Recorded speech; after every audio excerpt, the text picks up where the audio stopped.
this is the point where we left in the last webinar, where we were looking at various kinds of motors and also what are the configurations that are feasible, as well as we can have 3-phase, 5-phase, 6-phase, the direction of flux, the type of inner rotor or outer rotor. So there were multiple possibilities. Now today what we are going to do is that we will have a general look at the different type of motors and see their comparison. Okay, so the four I'm sorry, the four major categories of motor that are used worldwide are interior permanent magnet motors. Okay, then we have induction motors, switch reluctance motors, and synchronous reluctance motors. Now, if you see all of them, then the oldest technology that we have with us is the induction motor. Okay, so it's almost in the 19th end of 19th century these motors were discovered or were made, and we can give credit to Ferraris and Tesla for development of induction motors, and since then they have come a very long way.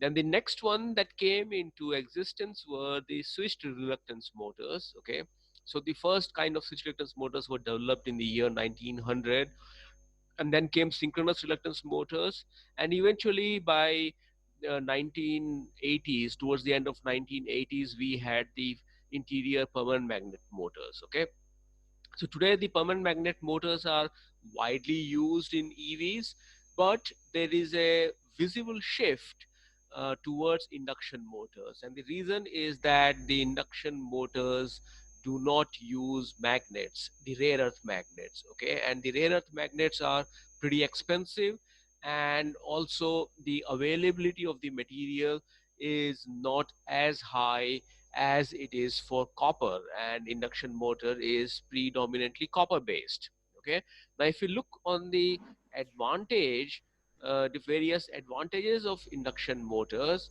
then we will see that from the power factor point of view, uh, the PM machine is better than induction motor, and induction motor is better than the other two, the switch reluctance and the synchronous reluctance motor. Now, if you look from the efficiency point of view, the efficiency of the induction motor is as good as that of the permanent magnet motor, and definitely higher than the switch reluctance and the synchronous reluctance motors. Now, if we look from the cost advantage point of view, they have a very high cost advantage. Okay, because rare earth magnets are expensive, and that's where the permanent magnet motors lose out. Clear? Whereas the induction motors are pretty cheap compared to the permanent magnet motors due to the use of copper, which is a cheaper material. Okay, now if we see from the power density point of view, yes, today interior permanent magnet motors, or IPM as we call them, have a higher power density compared to the induction motors, but now induction motors are catching up with newer kinds of design, more optimized designs. So I think in a half a decade we would see that the induction motors are as good as interior permanent magnet motors in terms of power density. Okay, then from the technical maturity point of view, both PM and induction motors are technically very matured. We know how to make them. We also know how to make them with minimum wastage of material. So the know-how of making them is very well known. The maintenance know-how is there. Okay, whereas that is not the case for synchronous reluctance machines, because they are, even though they were discovered or they were made in 1920s, still not much work was done, because eventually people shifted towards induction motor for industrial applications, and when the EV applications came, people started to look at permanent magnet motors. So the synchronous reluctance motors didn't get much of an attention. Okay, but now gradually things are changing, and there a lot of research activity is going around synchronous reluctance motors. So technically, from technical maturity point of view, I think they would also mature in a decade's time. Clear? And now for controllability for wide speed range. Okay, here interior permanent magnet motors and induction motors are the best. Now this controllability for a wide speed range is an essential parameter due to the fact that an EV will not have a fixed operating point. Okay, the speed of the car can be anywhere, let's say from 0 kilometers per hour to 80, 90, 100 kilometers per hour. So it's a wide speed range over which the motor has to work. And it's not only the wide speed range, even the loads would vary. Okay, the load would vary depending on the number of people inside the vehicle. It would depend on if it's encountering a grade or going down a grade or climbing a hill. So the load will keep on changing continuously, the speed would keep on changing continuously. So we need to have a motor which is controllable over a wide speed range for different load conditions, and if we add further, for different input voltages, because as the battery would start to discharge, the terminal voltage of the battery will keep on changing. Okay, so the input voltage given to the motor will also keep on changing. So now it becomes a very tough control problem. The input voltage keeps on changing, the speed keeps on changing, the load keeps on changing, and we should ensure that the motor is controllable. From that point of view, the permanent magnet machines and induction motors are very good. Okay, and you can achieve that. So if we see among all the four major categories of machines that are used, uh, interior permanent magnet motors and induction motors tend out to be very, very good. Okay, they have clear advantage over others, and in comparison to induction motor and interior permanent magnet motor, there are two factors where there is a scope of great improvement in induction motor. So one is the power density.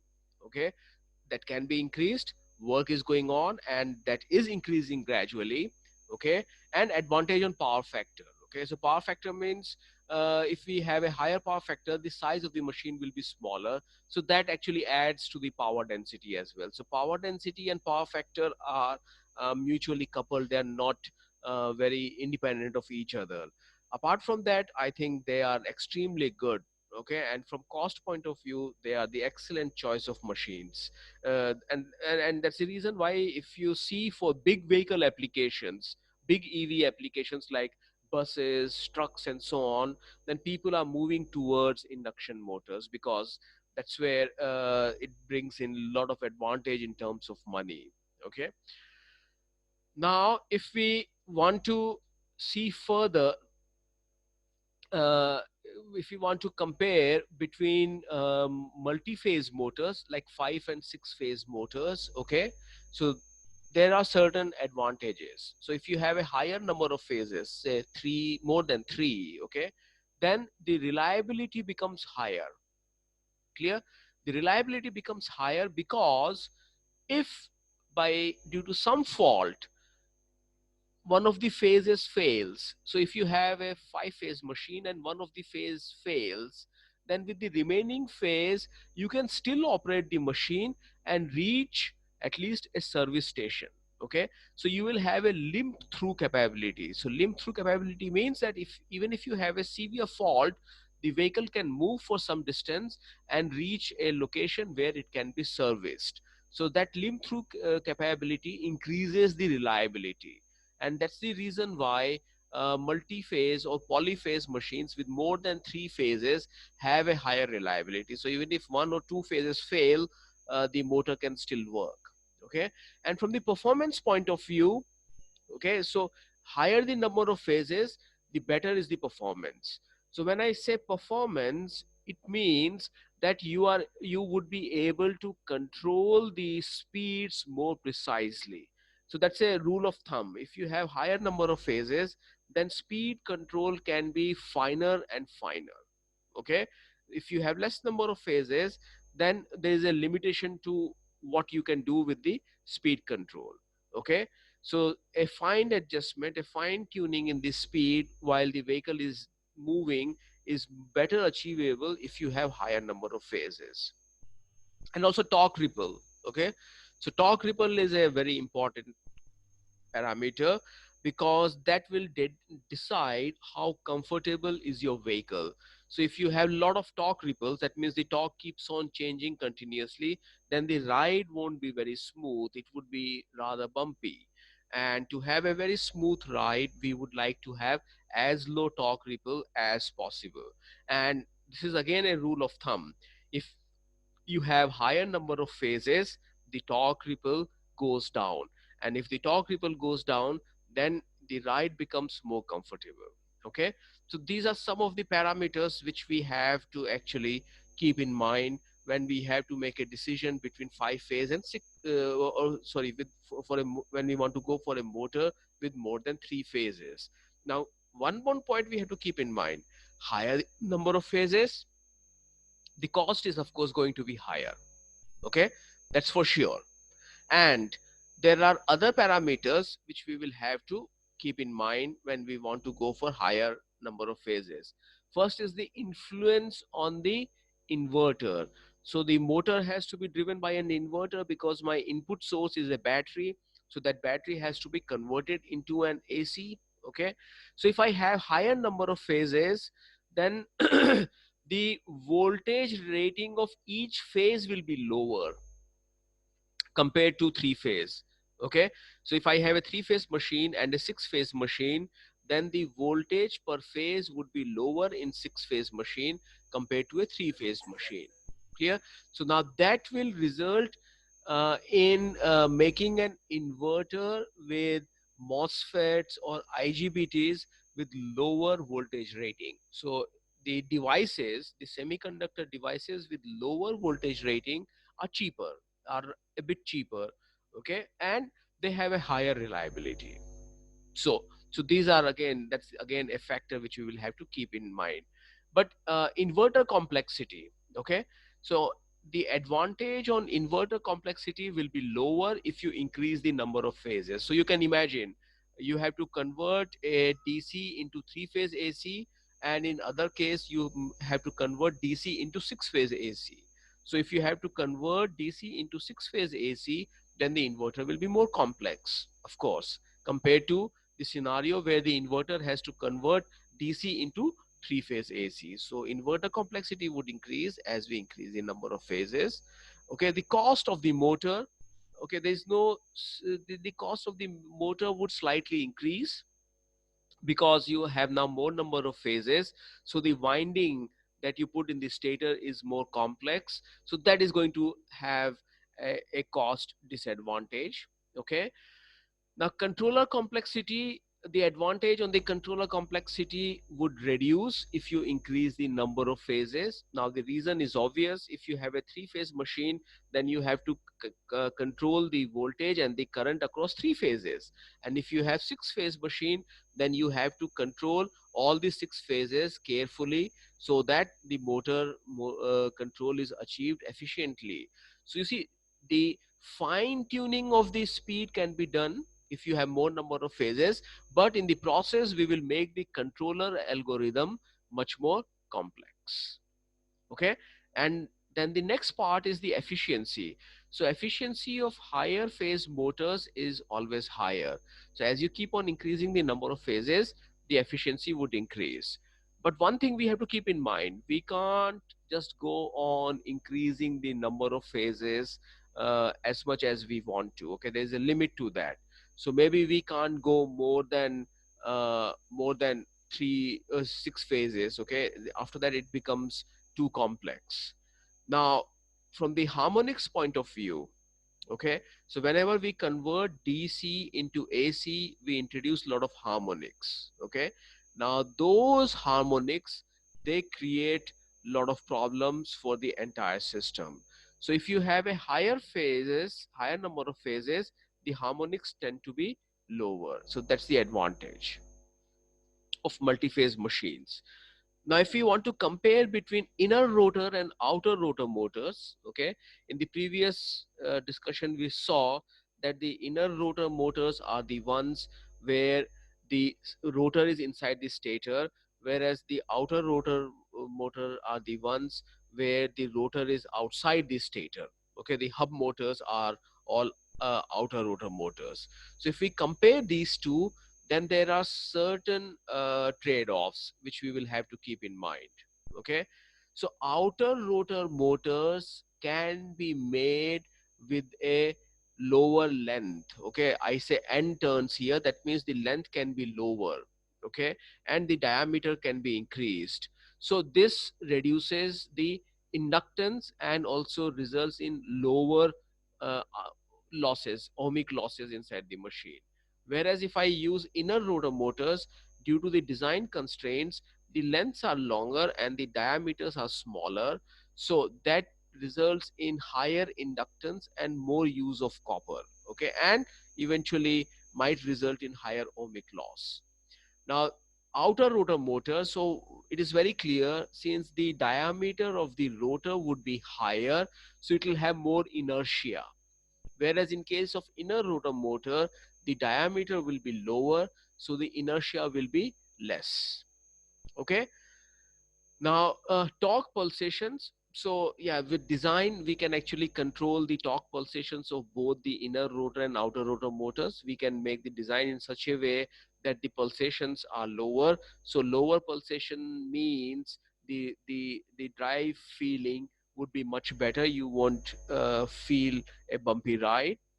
Okay, the other thing which we have to also keep in mind is that since the inertia of the outer rotor motor would be higher, so the acceleration capability will be lower. More inertia means less acceleration capability. You can't accelerate too fast because during acceleration you have to overcome the inertia. So if a body has higher inertia, then the rate at which you can accelerate would be lower. Whereas in case of inner rotor motor, since the diameter is less of the rotor, then the inertia is also lower. As a result of that, you can achieve faster acceleration. Okay, so these are some of the trade-offs between the outer and the inner rotor. So eventually, if we see, if we want to put that in a comparison matrix, then this is how it looks like. From the acceleration point of view, inner rotor motors are much superior. They have a higher advantage, very high. Okay, in case of outer rotor, it is a low advantage. From heat dissipation point of view, the inner rotor motor is better because most of the heat is produced in the stator, and in case of inner rotor motor, the stator part is exposed to the ambient. Okay, so heat dissipation can be better. Whereas in case of outer rotor motor, the stator is inside the rotor, so the stator is not exposed to the ambient, so heat transfer capabilities are lower. Okay, from torque ripple point of view, the level of advantage here, there is a slight advantage in having an outer rotor. Okay, so it is very high, the advantage on torque ripple, and for inner rotor motor the advantage of torque ripple is medium. Okay, M stands for medium and VH stands for very high and L stands for low. Now regeneration. Okay, so this is again something very interesting. If we are looking at an EV, then we definitely will look into regeneration capability. Okay, so regeneration, as we all know very well, is the situation when you have to slow down the vehicle, then you convert the mechanical energy into electrical energy and feed back into the motor, into the battery or the storage system that you have. Okay, so the regeneration capability of inner rotor motor is much higher than that of outer rotor motor. Now, the reason for that is that for outer rotor motors, we have some restrictions on the speed with which it can rotate. Okay, because of the inertia and the mechanical constraints. So, inner rotor motors can have higher speeds, whereas outer rotor motors have a lower speed. So, if a machine has higher speed, then it can have a better regeneration capability. And if the motor has a lower speed, then the regeneration capability goes down. So that's the reason why we have this. Now, influence of here this table shows the influence of some major motor parameters on its performance. Okay, as we know, the motors have poles, so we have two pole machine, four pole machine, six pole machine. Okay, number of poles have to be even because you have a north pole and a south pole, so you can't have three, five, seven or odd number of poles. They have to be always even. And then every machine has teeth where you put the copper, where you put the winding, and it has phases. Okay, so here it shows that if you increase the number of poles, for example, then the torque ripple decreases. So these are rules of thumb. Okay, so higher number of poles in a motor will result in lower torque ripple, will reduce the speed. Okay, you can't go very fast if you increase the number of poles, so you have to make a trade-off between that. The torque, the average torque that the machine produces increases with increase in number of poles. Okay, then active material utilization. So active material utilization is the steel, the ferromagnetic steel with which the motor is made. Okay, so utilization of that material is better. That means the magnetic field distribution is more uniform if you have higher number of poles, and which is always a good thing to have. Okay, and the cost of the machine increases if you increase the number of poles. Similarly, if you see at the teeth, if you increase the number of teeth, then the torque ripple decreases. Okay, teeth have no influence on the speed capability of the machine. They do not have any impact on the torque capability of the machine. They, however, increase the active material utilization. Okay, and they also increase the cost. If you have more number of teeth, then you have higher cost because you have to do more machining, and you have to create those complex structures inside the steel frame. So it becomes expensive. Then with the number of phases, if you increase the number of phases, the torque ripple would decrease. Number of phases don't have any consequence on the speed capability of the machine.